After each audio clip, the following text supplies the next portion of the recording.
Whatever you imagine poverty be today, people in one of America's wealthiest counties are queuing for diaper handouts. Diapers have been reused and rinsed, and the diapers have been turned inside out. They sometimes left their child in a diaper for far longer than was necessary. In America, there is no government assistance to help pay for diapers, and many low-income families are unable to afford them. Welcome to the Financial Club. Please like and subscribe to our channel and turn on notifications to stay up on our latest videos. America is the world's largest country. Its unemployment rate is inconceivably low. So why are there so many poor people there? In America, nearly 40 million people are impoverished. That equates to nearly 1/8 of the population surviving on less than $26,000 per year for a family of 4. But here's the thing, in absolute terms, poverty has actually decreased in recent years. However, the nature of poverty is changing, making it much more difficult to combat.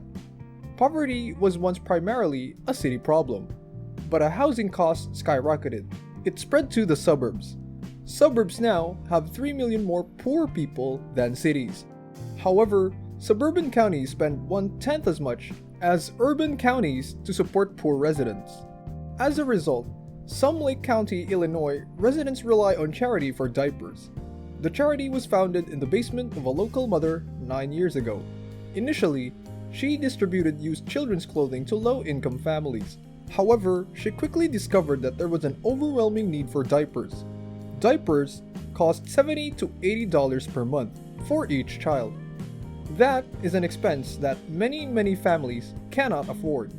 People are confronted not only with diaper needs, but also with hunger and homelessness. It's very common, even in what is considered a wealthier community. Many people have been using the diaper pantry in recent months. For others, however, it is a lifeline. Their budget covers rent and food, as well as any expenses not covered by health insurance. Let me take this shirt off. You've got another one on. Clothing is important for a family of 5. There is a program, and they help a lot with healthy food. You can get vouchers for beans, cheese, and milk. They cook a lot of spaghetti because it keeps for a long time. Poverty in the United States is becoming more concentrated. We know that being poor and living in a poor neighborhood has a much greater impact than being poor and living in an integrated neighborhood, especially for children, in terms of the type of school they attend to or their exposure to crime, and it is children who are the most affected. In America, 1 out of every 6 children is poor. I see other families out enjoying themselves, whether at the mall or at these events, while other kids inquired and family members kept saying, "I can't," or "We can't." How did this happen? To comprehend, we must return to the 1960s. President Lyndon B. Johnson went on a poverty tour across the United States, and he was taken aback by what he saw. That he devised an ambitious plan, and this administration had declared an unconditional war on poverty in America right now.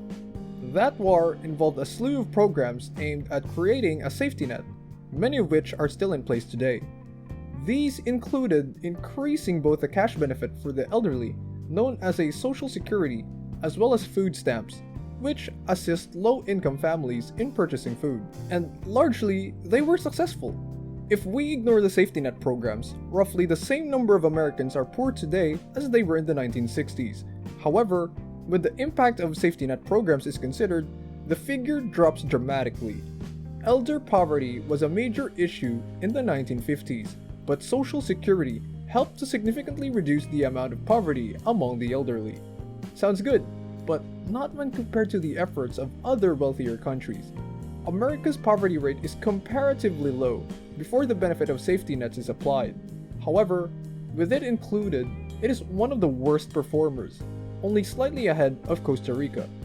This is due, in part, to the fact that America's safety net programs have historically favored the elderly over other groups such as working-age adults and children. These programs are not as effective as they could be in countries such as Finland. Finland has a child poverty rate comparable to America before taxes and transfers, and after the safety net kicks in, it drops to around 3%. That is not done in the United States. Child poverty in America is unusually high for a developed democracy. You have to wonder what the future holds for a society that does not invest in its children. The issue is that food stamps, for example, can only be spent on specific items, which do not always include the most obvious.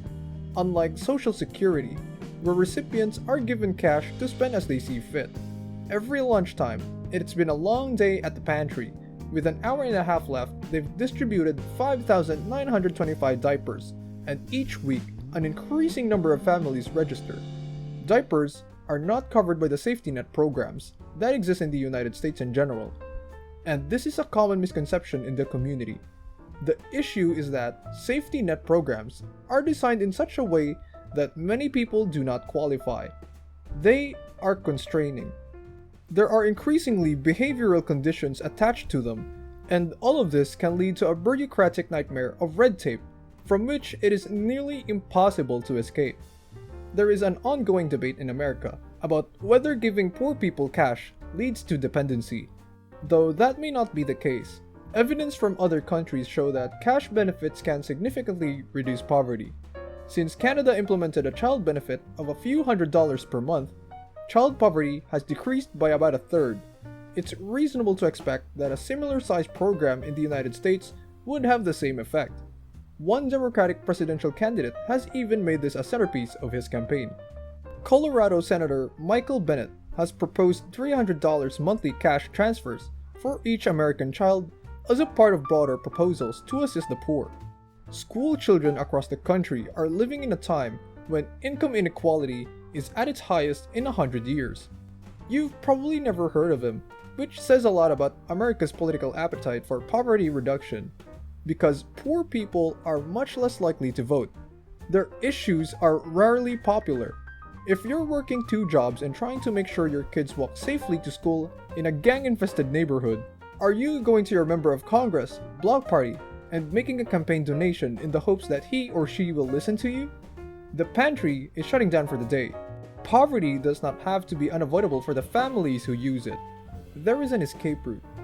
Other countries have done it as well. It is entirely feasible, assuming you are a wealthy country with abundant resources and a reasonably strong economy. The decision is political. Thanks for watching. Don't forget to leave a like and subscribe to our channel for more content like this. Have a good one.